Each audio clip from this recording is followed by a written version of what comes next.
नमस्कार, मैं डॉक्टर रामावतार आपके साथ एक बार फिर course first childhood growing up and learning. बाल्यावस्था में शारीरिक विकास के विभिन्न घटकों और इसके कंटेंट पॉइंट्स के बारे में पढ़ेंगे अपन आज। तो बाल्यावस्था शैशवावस्था और किशोरावस्था के बीच का समय है। इस अवस्था में विकास की गति धीमी होती है, किंतु इसमें सभी शक्ति व संगठन होते हैं। कॉल एवं ब्रूस ने बाल्यावस्था को जीवन का अनोखा काल बताया है। यहाँ प्रश्न बनता है, मानवीय जीवन यात्रा की किस अवस्था को जीवन का अनोखा काल कहा गया है?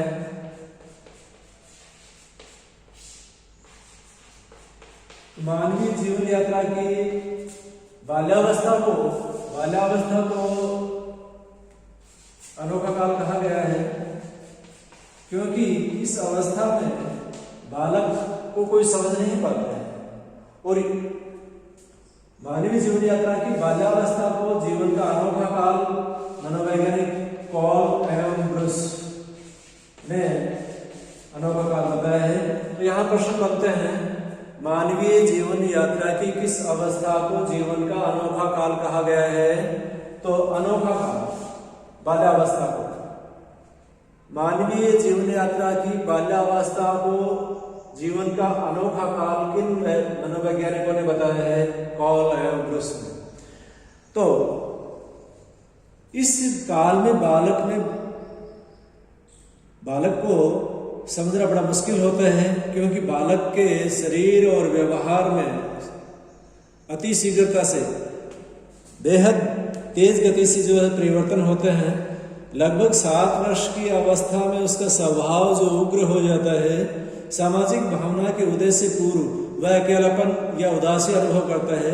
बाल्यावस्था के द्वितीय चरण में ये रोमांचकारी कार्य करना, यानी जिसको नटखट करते कहते हैं, रोमांचकारी कार्य करना जो कहा जाता है, क्योंकि 7 वर्ष से पहले 6 वर्ष, 5 वर्ष और 4 वर्ष तक की अवस्था बाल्यावस्था से पहले की अवस्था है, जिसमें शैशवावस्था भी है। और क्योंकि जैसे जैसे आगे अवस्थाओं के पदसोपान को आगे पार करता है बालक, तो उसमें समझ बढ़ती है और सामाजिकता का विकास होता है। अब सामाजिकता का विकास होता है, सामाजिक प्रवृत्ति उसमें आती है, वैसे वैसे वो बाल्यावस्था, उत्तर बाल्यावस्था, किशोरावस्था, प्रौढ़ावस्था और एक विवेक जागृति के बाद 25 वर्ष की अवस्था के बाद जो है एक भावी और कर्णधार व्यक्ति के रूप में व्यक्ति बन जाता है। तो ऐसी स्थिति में ये कहेंगे कि यहाँ प्रेमार्जन होता है बाल्यावस्था। आगे ब्लेयर, सिम्पसन और जॉन्स ने बाल्यावस्था के बारे में बताया है कि बाल्यावस्था जो है उसमें दृष्टिकोण, मूल्यों और आदर्शों,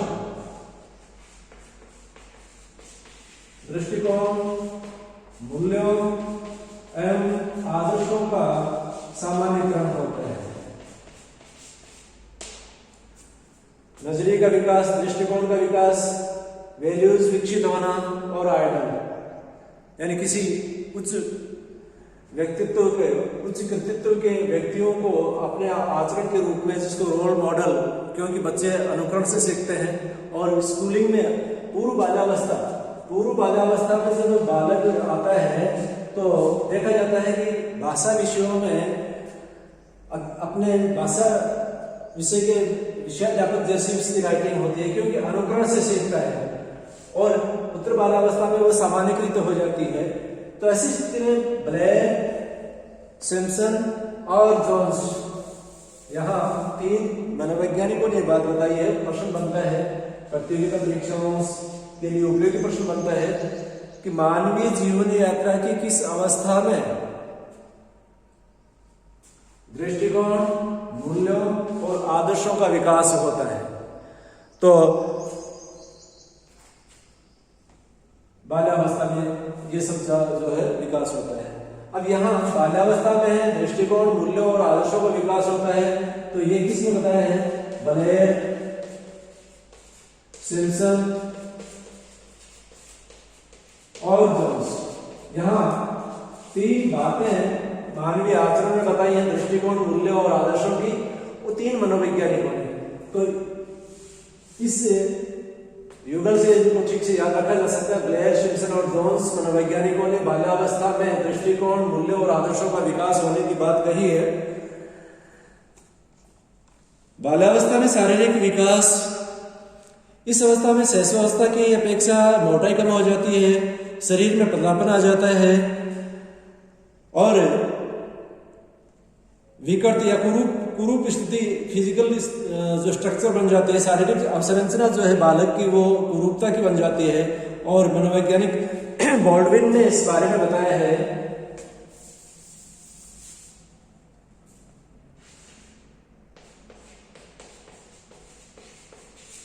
मनोवैज्ञानिक है बॉल्डविन, उन्होंने क्या बताया है कि जन्म के समय लंबाई जो 52 सेंटीमीटर होती है, 5 वर्ष की अवस्था में वो 106 सेंटीमीटर हो जाती है। यहाँ देखिए लंबाई तेज गति से बढ़ रही है, इसलिए बालक जो शैशवावस्था में एकदम से कैप्सूल नुमा था, गोलमटोल हुआ करता था, वो लंबाकाय हो जाता है। और जन्म के समय जो बताया बॉल्डविन महोदय ने, 52 सेंटीमीटर जो लंबाई होती है अमूमन, ये कोई एकदम से फिक्स मेजरमेंट, एकदम से जो डेडलाइन नहीं होती है। जन्म के समय अमूमन लगभग या अमूमन स्थिति में बच्चों की जो लंबाई वो 52 सेंटीमीटर होती है। आगे बॉल्डविन ने बताया कि 5 वर्ष की अवस्था में वो जो लंबाई है 106 सेंटीमीटर हो जाती है। अब 106 सेंटीमीटर होने का मतलब यहाँ आप देखिए कि अब 5 वर्ष का होते होते वो शैशवावस्था को पार करके और बाल्यावस्था में आ गया है। तो जन्म के समय के दोगुने से भी 2-4 सेंटीमीटर ज्यादा ही है यहाँ 5 वर्ष की अवस्था में जो इसकी लंबाई है वो। आगे 9 वर्ष की अगर बात करें, वही बालक जब 9 वर्ष का हो जाता है तो उसकी जो लंबाई है वो 131 सेंटीमीटर हो जाती है।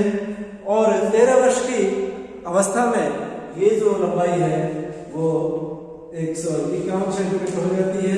तो आप देखेंगे कि यहाँ ये जो तेज गति से, क्योंकि इन 3 स्टेजों में बहुत तेज गति से इंक्रीजिंग होती है, और पहले जन्म के समय से और उसके बाद 5 वर्ष का होता है, तब तक जो है अचानक 52 से 106 सेंटीमीटर, तो तेज गति से लंबाई बहुत तेज गति से बढ़ती है इस अवस्था में।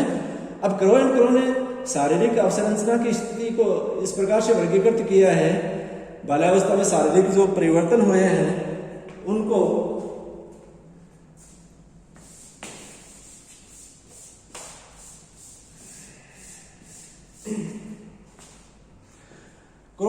क्रो महोदय ने दर्शन मनोवैज्ञानिक हुए हैं क्रो एंड क्रो।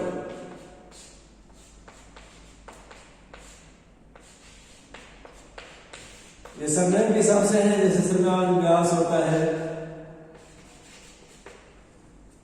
उपनाम से, क्योंकि वेस्ट पाश्चात्य मनोवैज्ञानिक हैं।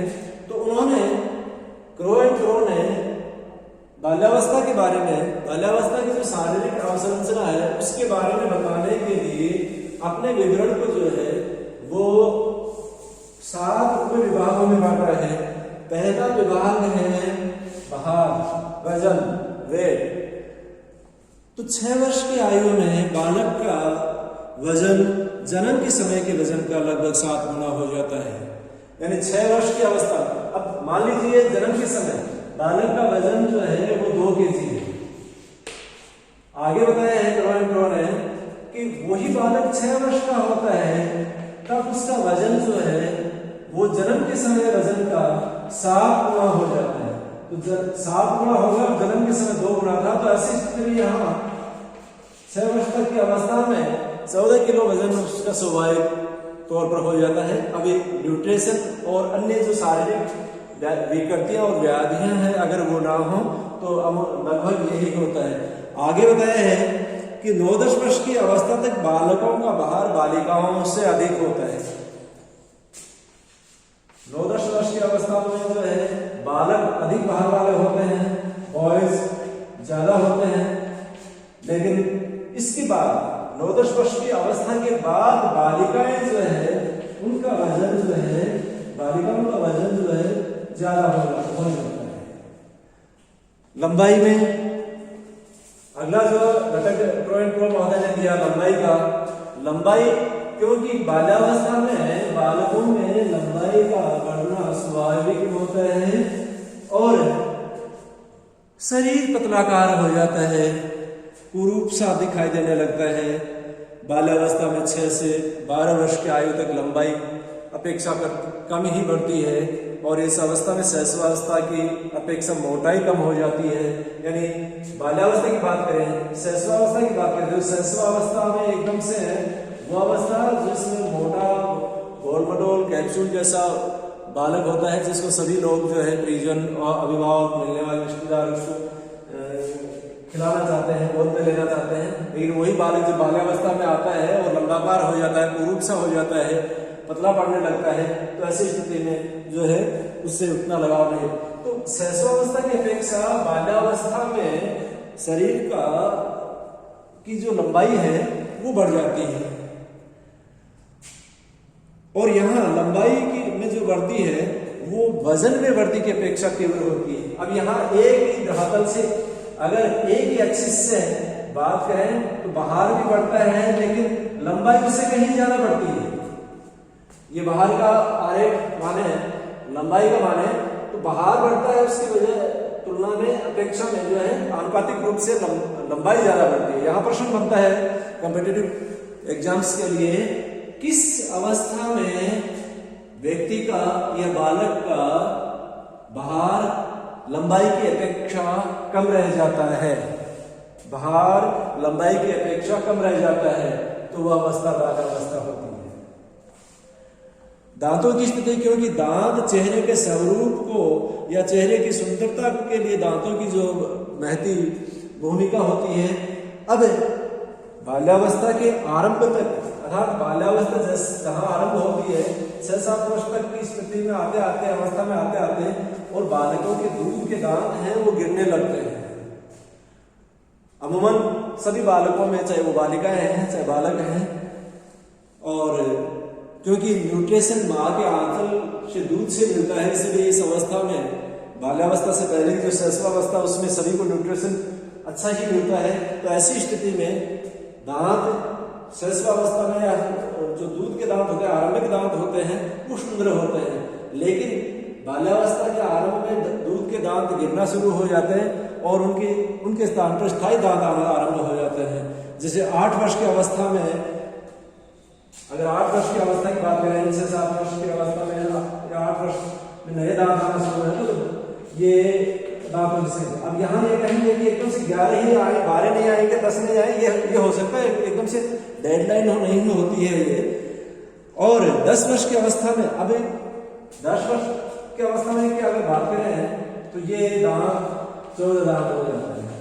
तो दांतों की संख्या बढ़ती चली जाती है और जो दूध के दांत होते हैं वो गिरे जाते हैं, उनकी जगह स्थायी दांत आ जाते हैं और नए दांत भी पीछे जो स्थायी रूप से आना आरंभ हो जाते हैं। और 12 वर्ष की अवस्था में दांतों की संख्या जो है वो 24-25 के करीब हो जाती है और इस प्रकार धीरे धीरे जो है दांतों की, और ये अंतिम दांत जिसको अक्कल दांत कहते हैं, किशोरावस्था के उत्तरार्ध तक या किशोरावस्था के अंत तक भी आनी होती है और 32 दांत आ जाते हैं। तब अमूमन उस अवस्था के लोगों को कहते हैं कि अब भी समझदारी नहीं आएगी क्या, 32 आ गई, फिर कब अक्ल आएगी तेरे को। और अंतिम जो स्थायी दांत आते हैं जिनको जाड़ या दाढ़ कहते हैं, अक्कल जाड़ जिसको कहते हैं, और वो 32 के मतलब से होते हैं। इसीलिए बच्चे से पूरे विकसित हो जाते हैं, 24-25 साल के, 22-23 साल के हो जाते हैं तो उनको कहा जाता है, हालांकि वो बाल्यावस्था में नहीं होते हैं, किशोरावस्था में पार कर चुके होते हैं, लेकिन तब उनको कहा जाता है कि 32 आने के बाद भी अकल नहीं आई, जब समझदार बनेगा। तो ये स्ट्रक्चर से जुड़ी किंवदंतियां हैं, व्यंग्यात्मक बातें भी होती हैं। हड्डियां, बोन्स जो है, बाल्यावस्था की अगर बात करें तो हड्डियों की संख्या भी बढ़ती है और धीरे धीरे उनमें मजबूती भी आती है। अब संख्या बढ़ती है, हम बात करेंगे हड्डियों की संख्या आरंभ में ज्यादा होती है, फिर कम होती है, फिर बढ़ने लगती है। बाल्यावस्था में हड्डियों की संख्या बढ़ती है और उस हड्डियों की मजबूती भी बढ़ती है। इस अवस्था में हड्डियों की संख्या 270 से 350 हो जाती है। यानी हड्डियों की अगर बातें करें तो 270 हड्डियां थी, क्योंकि अब 270 है इसका मतलब जॉइंट कम है, और इससे बढ़कर 350 हड्डियां हो जाती है तो हड्डियों की संख्या बढ़ी, इसका मतलब हड्डियों में जॉइंट बढ़े हैं। इसीलिए बाल्यावस्था में खेलते कूदते समय जो है फ्रैक्चर आने की ज्यादा संभावनाएं होती हैं, क्योंकि उनमें जॉइंट्स ज्यादा होते हैं, फिर ये वापस जॉइंट आगे जाके कम हो जाते हैं। इस अवस्था में मांसपेशियों में जल की मात्रा कम होने लगती है और ठोस तंतुओं का विकास होने लगता है। स्वास्थ्य, क्योंकि बाल्यावस्था की विशेषताओं के बारे में अपन पढ़ रहे थे, उस समय इस बात की विवेचना हुई थी, चर्चा हुई थी कि बालक जो है अचानक खेल रहे हैं और खाने के लिए जब कहा गया या खाने के लिए जब भूख लगी तो अचानक जो बिना साफ सफाई, बिना हाथ मुंह धोए खाना आरंभ कर देते हैं, स्वास्थ्य के प्रति लापरवाह होते हैं। कहने मतलब बाल्यावस्था की विशेषताओं में ये था कि बाल्यावस्था में बालक जो है वो स्वास्थ्य के प्रति लापरवाह होते हैं, हैंड वॉशिंग और सैनिटाइजिंग स्वास्थ्य के प्रति जागरूक नहीं होते, इसलिए इस अवस्था में बालक जो है ज्यादा रुग्ण होते हैं।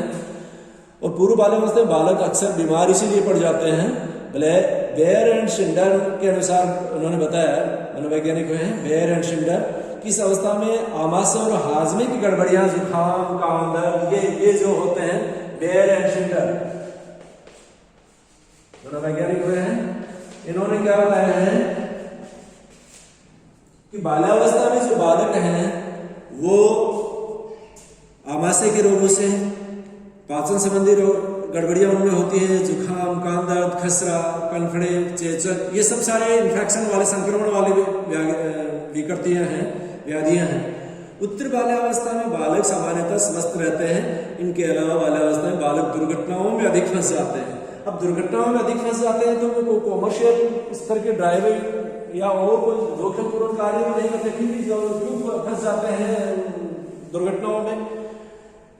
इस अवस्था में इतनी समझ नहीं होती है, इसलिए घर के जो जोखिमपूर्ण कार्य होते हैं, कुछ रिस्की कार्य होते हैं, जैसे माताएं सिलाई का कार्य करती हैं, मशीन छोड़ के थोड़े किसी और अन्य कार्यों में लग जाते हैं। अचानक जो है बाल्यावस्था में बालक जो कुछ करना चाहता है अपने परिजनों को देख के, क्योंकि इस टॉपिक के शुरुआत में अपन ने बात की थी कि बालक जो है अनुकरण से सीखता है, तो वो मशीन अपनी माँ की जैसे मशीन चलाने की कोशिश करता है और पिन के सहारे जो अंगुली जाते देखता है और वैसे ही अंगुली लगा के कपड़े को आगे शेविंग करता है, सिलाई करने की कोशिश करता है, पिन अंगुली में फंस जाती है।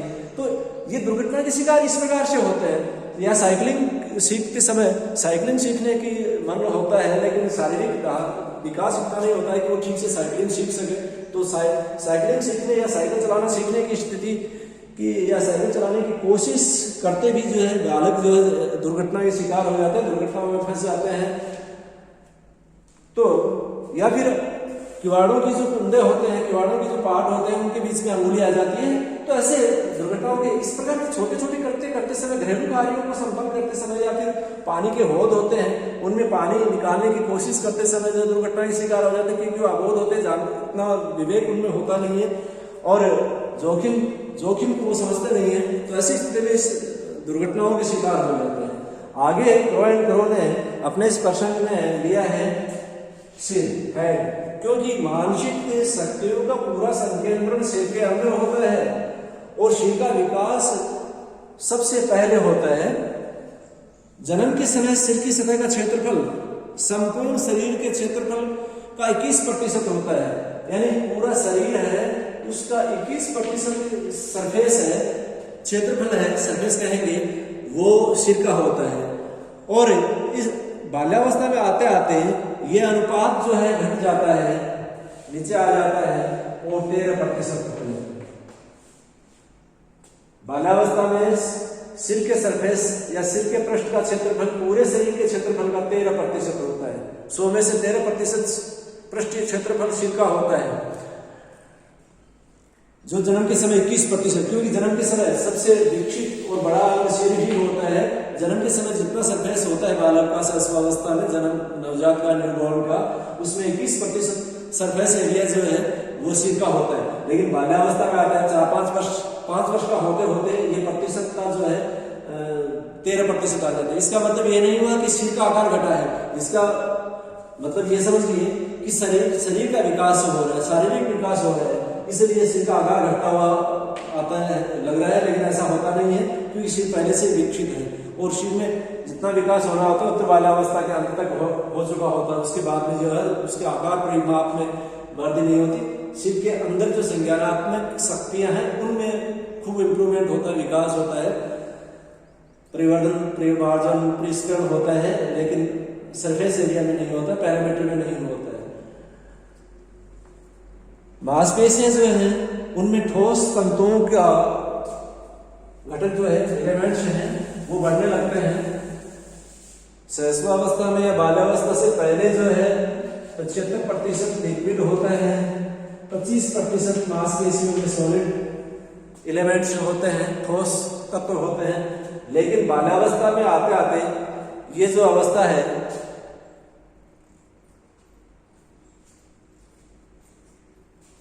धीरे धीरे बढ़ती चली जाती है